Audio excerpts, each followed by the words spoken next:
Hello everyone, कैसे हैं आप सब। स्वागत है आपका एमके क्लासेस में। अपनी पिछली वीडियो में हमने फ्रीडम स्ट्रगल एंड मूवमेंट्स पूरा टॉपिक कंप्लीट कर दिया था, जैसा कि आपको पता है। और इससे पहले हम इंडियन कल्चर एंड हेरिटेज भी कंप्लीट कर चुके हैं। तो ये पूरा मिलाकर एक टॉपिक बनता था आपका general knowledge with special reference to Jammu and Kashmir UT. तो ये टॉपिक हम कंप्लीट कर चुके हैं और आपको मैंने बताया था कि नेक्स्ट वीडियो में हम जम्मू एंड कश्मीर को पढ़ना स्टार्ट कर देंगे, जिसमें हम शुरुआत कर रहे हैं जम्मू एंड कश्मीर हिस्ट्री से। ओके, तो हमारी कोशिश रहेगी कि जितना ज़्यादा डीप हो सके हम इस पार्ट को पढ़ना स्टार्ट कर देंगे। तो आइए हम जम्मू एंड कश्मीर हिस्ट्री को शुरू करते हैं।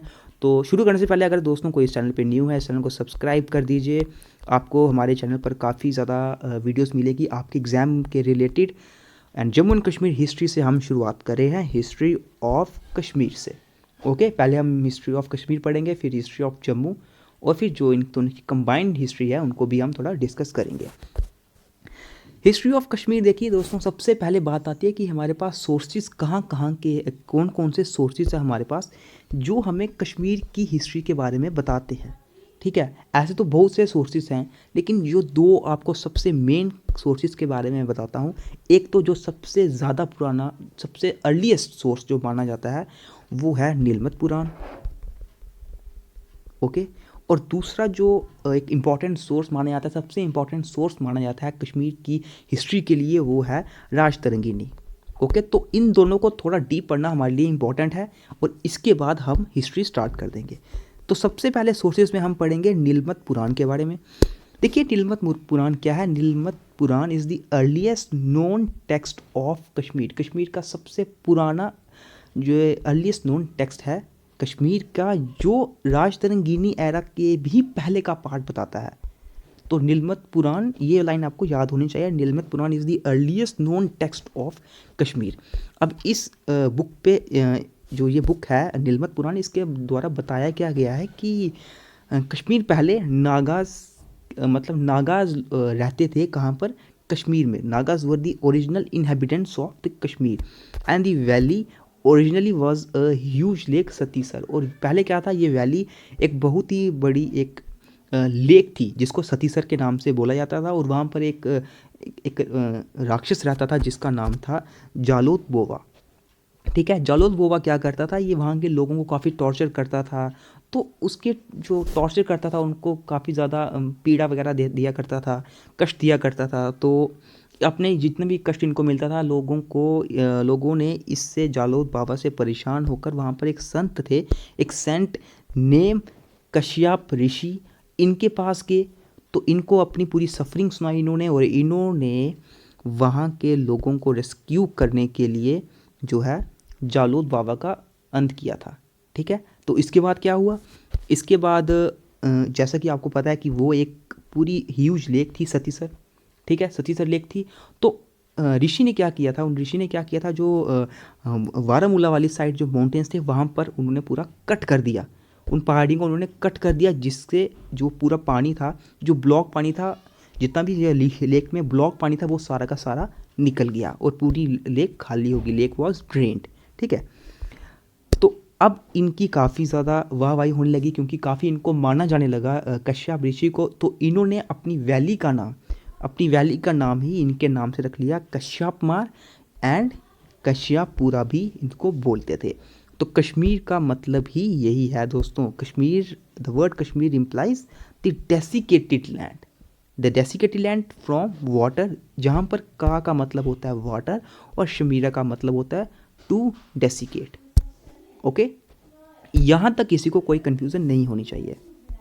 नीलमत पुराण के पार्ट में किसी को कोई कन्फ्यूज़न नहीं होनी चाहिए। जो भी मैंने आपको ये जो पूरी कहानी बताई, आपको किसी में कोई कन्फ्यूज़न नहीं होनी चाहिए। इसके बाद जैसा मैंने बताया, जो सेकंड जो इम्पॉर्टेंट चीज़ है वो है राजतरंगिनी।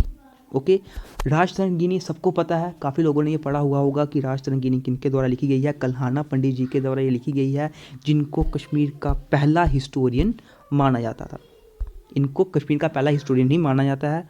और इन्होंने राजतरंगिनी कब लिखी है, 1149 से 1150 एडी के बीच में इन्होंने राजतरंगिनी लिखी थी। किसके राज्य के अंडर, जैशमा राज्य के अंडर। जैशमा, अब ये जैशमा कौन थे ये आपको आगे पता चलेगा जब हम किंग हर्षा के बाद का पढ़ेंगे। ओके, तो ये सब आगे आएगा, आगे आपको ये थोड़ा मैं और डीप थोड़ा बताऊंगा।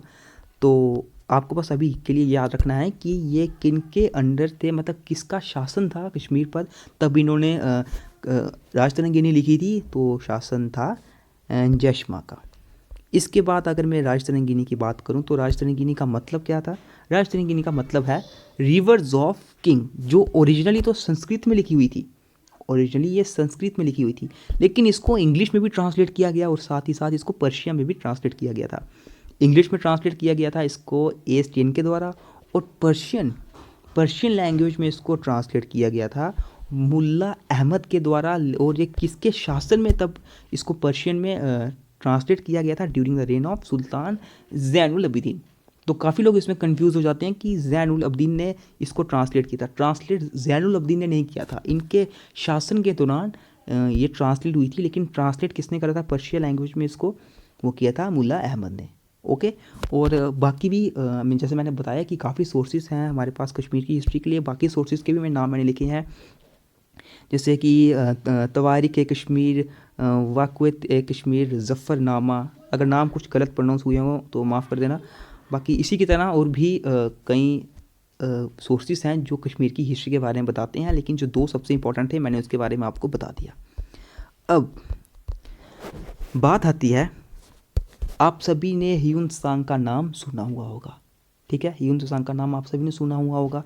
ह्यून त्सांग भी वैली में आते हैं कब? 631 एडी में। और जब ये आते हैं ये रिकॉर्ड करते हैं क्या? ये देखते हैं कि जो बुद्धिज़्म में लोगों का कन्वर्जन हो रहा था किन के द्वारा? मझंतिका के द्वारा। ओके, मझंतिका के द्वारा ये रिकॉर्ड करते हैं। एक्चुअली ये सिर्फ देखते हैं कि मझंतिका के द्वारा कन्वर्जन होता है of the people to Buddhism. और चाइनीज़ पिलग्रम यू कॉन्ग भी यहाँ पर विजिट करते हैं कश्मीर में। 8th सेंचुरी में describe Kashmir as a kingdom surrounded by the mountain on all sides. तो आपको ये वाली बात पता होना चाहिए, किसने कहा था कश्मीर को as a kingdom surrounded by mountain on all sides, यानी कि जिसके चारों के चारों तरफ माउंटेन्स ही माउंटेन्स है। तो ये कहा था यू कॉन्ग ने, ठीक है? यू कॉन्ग ने इसको कहा था। तो अब क्या हुआ कि जो ये लैंड थी, ये एक्चुअली लैंड को कस्पेरिया भी बोला जाता था, जैसा कि आपको पता है। कस्पेरिया, अगर आप ये वर्ड देखोगे कस्पेरिया एक तो इसको एंशियंट ग्रीक्स के द्वारा बोला जाता था, और दूसरा जो चाइनीज़ पिलग्रिम थे ह्यून त्सांग, इनके द्वारा भी इसको कस्पेरिया बोला जाता था। ओके, किसी को यहाँ तक कोई भी कन्फ्यूज़न नहीं होनी चाहिए। इसके बाद क्या आता है दोस्तों? इसके बाद जो इम्पोर्टेंट पार्ट है वो है न्यूलिथिक एज। न्यूलिथिक एज क्यों? अगर आपको न्यूलिथिक का मतलब नहीं पता, इसका मतलब होता है आपको स्टोन एज पता होगा ना, स्टोन एज। तो स्टोन एज के बाद वाला जो समय था उसको बोला जाता था न्यूलिथिक एज, ठीक है? तो सबसे पहले आपको ये जो मैंने नाम यहाँ मेंशन किया है बुरज़ाहोम, ये बुरज़ाहोम जो नाम है ये न्यूलिथिक एज को रेफ़र करता है। क्यों? क्योंकि कश्मीर में फर्स्ट न्यूलिथिक साइट भी डिस्कवर की गई थी और इसको ही बुरज़ाहोम बोला जाता है। ओके, तो काफ़ी क्वेश्चंस आपके इसमें पता चल रहे होंगे कि फर्स्ट न्यूलिथिक साइट कौन सी जो कश्मीर में डिस्कवर हुई थी, डैट वाज बुरज़ाहोम। लोकेटेड कहाँ पर है ये? Located between banks of Dal lake and the Zabarwan lake. Homes were pits dug below the ground level using the stone tools. मतलब कि क्या बोला जा रहा है कि जो पत्थर के औजार होते थे ना, स्टोन टूल्स, उनका इस्तेमाल करके जो घर थे, घरों की जो नींव होती है ना दोस्तों, उसको मतलब कि ग्राउंड लेवल से भी नीचे रखा जाता था। इस तरह की ये बात कर रहा है यहाँ पर। Homes were pits dug below the ground level, तो ग्राउंड लेवल से भी नीचे स्टोन्स की या स्टोन टूल्स, पत्थर के औजारों की मदद से उसको ग्राउंड लेवल से भी नीचे रखा जाता था घरों को।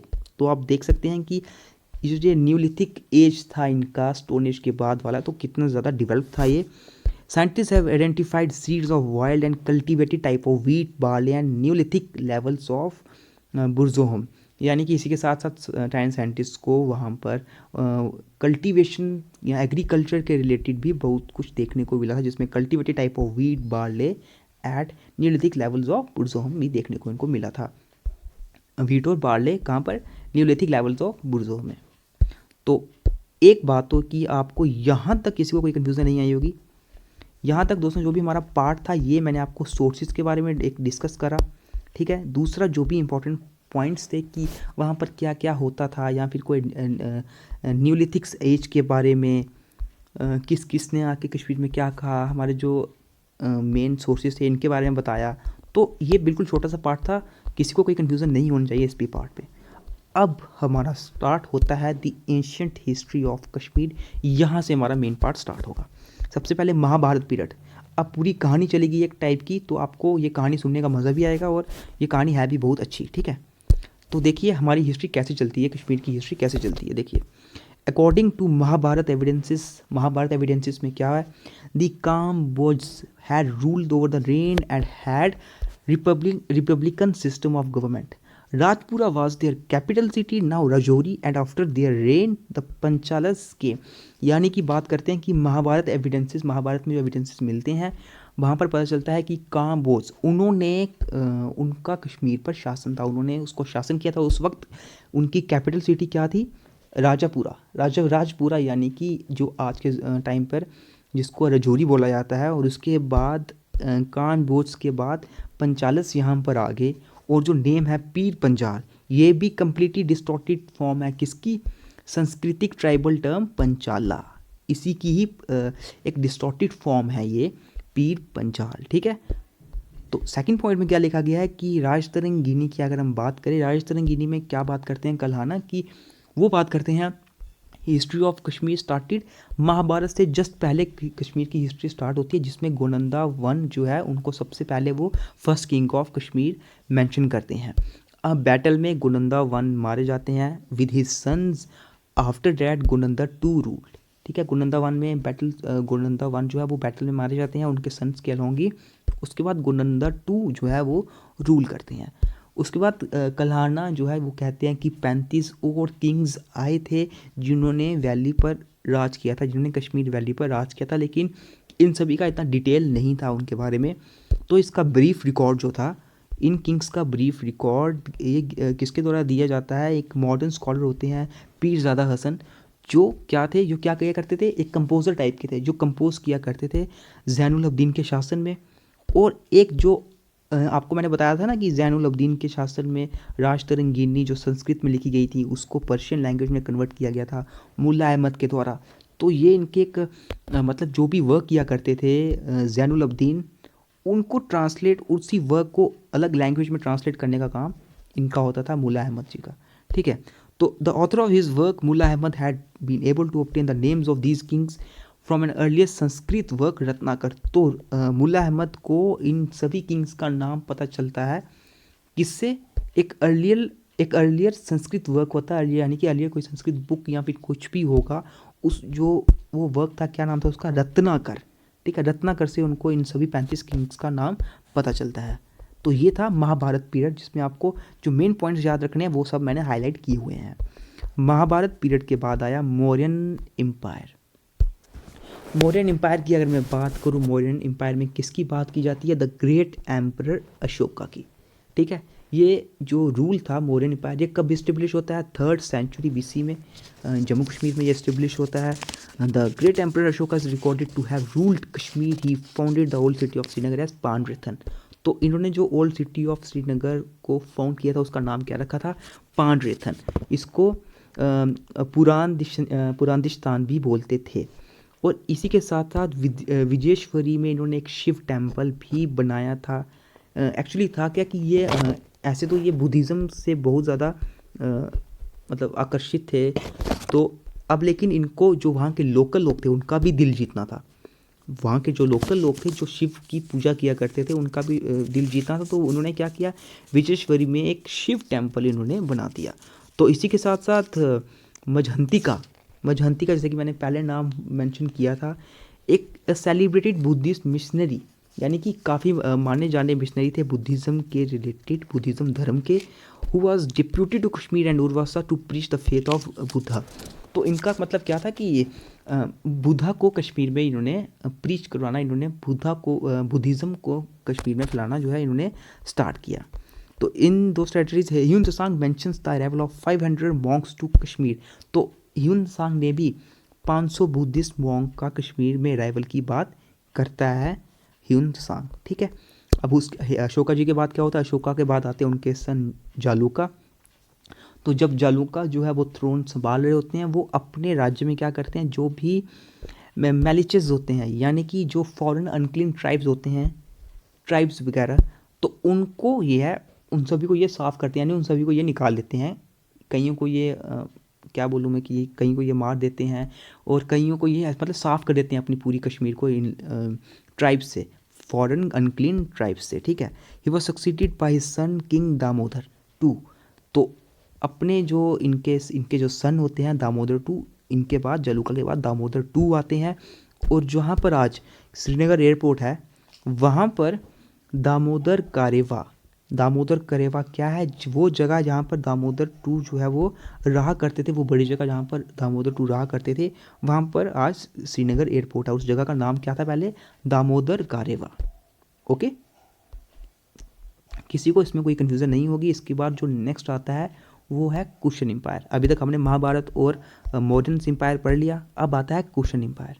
तो कुशन एम्पायर में कल्हाना किन की बात करते हैं, कल्हाना बात करते हैं 3 मेन किंग्स की, ग्रेट किंग्स, 3 ग्रेट किंग्स। वो कौन से होते हैं, हुस्का, जुस्का एंड कनिष्का।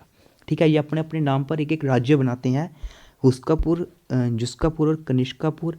लेकिन जो सबसे इंपॉर्टेंट बात आती है वो कनिष्का के राज्य के अंडर आती है, क्योंकि जो 4th बुद्धिस्ट काउंसिल होती है वो कनिष्का के राज्य में ही होती है। कहाँ पर, कुंडलवन में। ठीक है, जिसको प्रेजेंट डे आज हरवान भी बोलते हैं। कहाँ है ये, शालीमार गार्डन।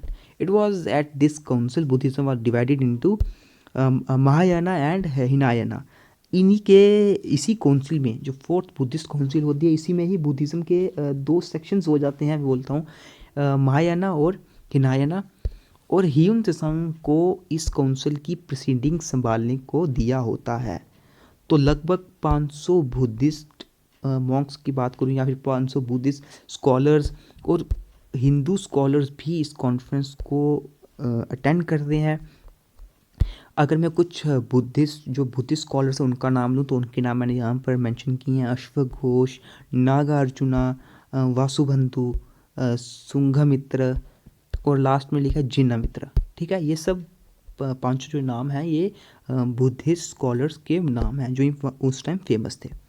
इसके बाद जो आज का हमारा आखिरी डायनेस्टी हमें पढ़नी है वो है कारकोटा डायनेस्टी। ठीक है, तो इस डायनेस्टी के साथ हमारा एशियंट हिस्ट्री पूरा कंप्लीट हो जाएगा, कश्मीर की एशियंट हिस्ट्री कंप्लीट हो जाएगी।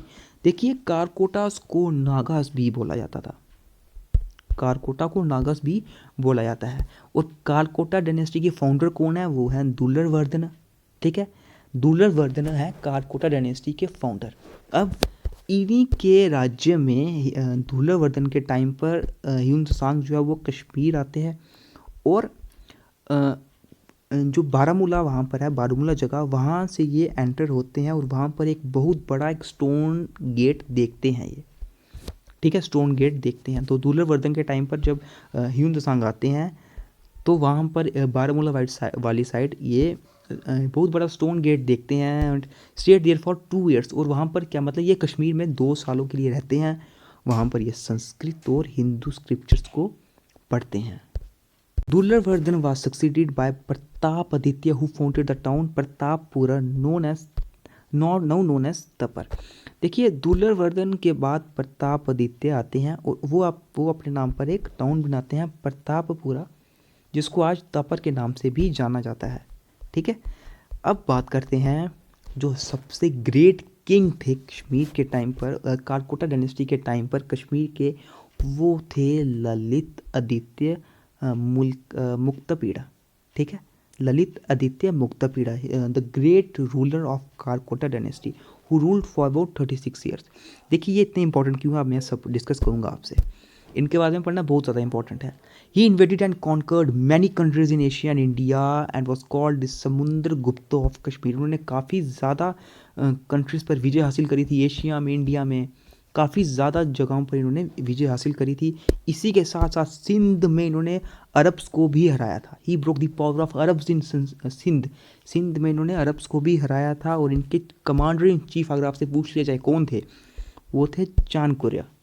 ठीक है, Chand Kurya was the commander in chief of Lalit Aditya Muktapida. ठीक है।